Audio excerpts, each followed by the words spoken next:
বিতর্ক আর নোবেল এই দুটো যেন সমার্থক শব্দ। একটা বিতর্কের রেশ কাটতে না কাটতেই নতুন বিতর্কে জড়িয়ে পড়েন সারেগামাপা খ্যাত এই বাংলাদেশি গায়ক। গত মাসেই মত্ত অবস্থায় স্টেজে পারফর্ম করতে উঠে জুতোর বাড়ি জুটেছিল কপালে। এরপর সালসাবিল আহমেদের সঙ্গে পাকাপাকিভাবে বিচ্ছেদ হয় নোবেলের। প্রাক্তন স্বামী মাদকাসক্ত, নিয়মিত 4 লক্ষ টাকার ড্রাগস নেয়, এমন বিস্ফোরক অভিযোগ এনেছেন সালসাবিল আহমেদ। এর মাঝেই ঢাকা মহানগর পুলিশের গোয়েন্দা বিভাগের হাতে আটক হলেন গায়ক। জানা গেছে, প্রতারণার মামলায় ডিবির হেফাজতে নোবেল, চলছে ম্যারাথন জিজ্ঞাসাবাদ। এই মুহূর্তে ডিবি কার্যালয়ে জেরা করা হচ্ছে নোবেলকে। অনুষ্ঠানের জন্য 1,72,000 টাকা অগ্রিম নিয়েছিলেন নোবেল, কিন্তু নির্দিষ্ট দিনে হাজির হননি। এই মর্মে গত শুক্রবার মতিঝিল থানায় একটি মামলা করা হয় নোবেলম্যানের নামে।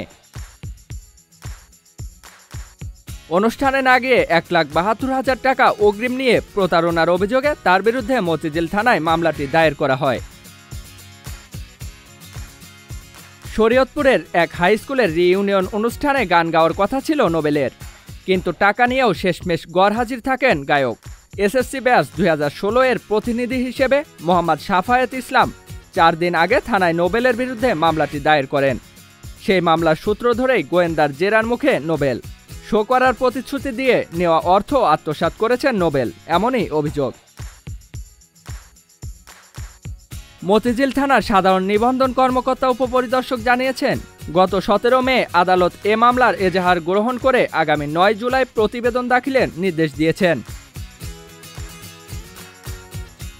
মামলার অভিযোগে বলা হয়েছে, গত 28 এপ্রিল শরীয়তপুরের ভেদরগঞ্জ হেডকোয়ার্টার পাইলট উচ্চ বিদ্যালয়ের এসএসসি ব্যাচ 2016 এর প্রথম পুনর্মিলনী আয়োজন করা হয়। সাংস্কৃতিক অনুষ্ঠানে গান গাওয়ার জন্য মইনুল আহসান নোবেলের সাথে মোট 1,75,000 টাকা চুক্তি করা হয়।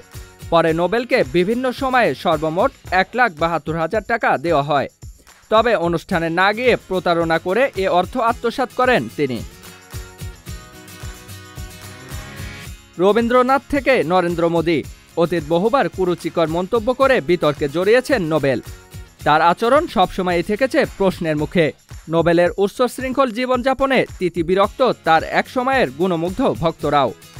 গত বছর রবীন্দ্রনাথকে নিয়ে বিতর্কিত মন্তব্য করে আইনি ঝামেলায় জড়িয়েছিলেন Nobel.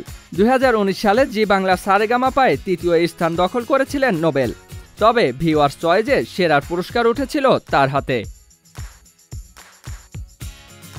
Ziaul Islam, Mahajan IT.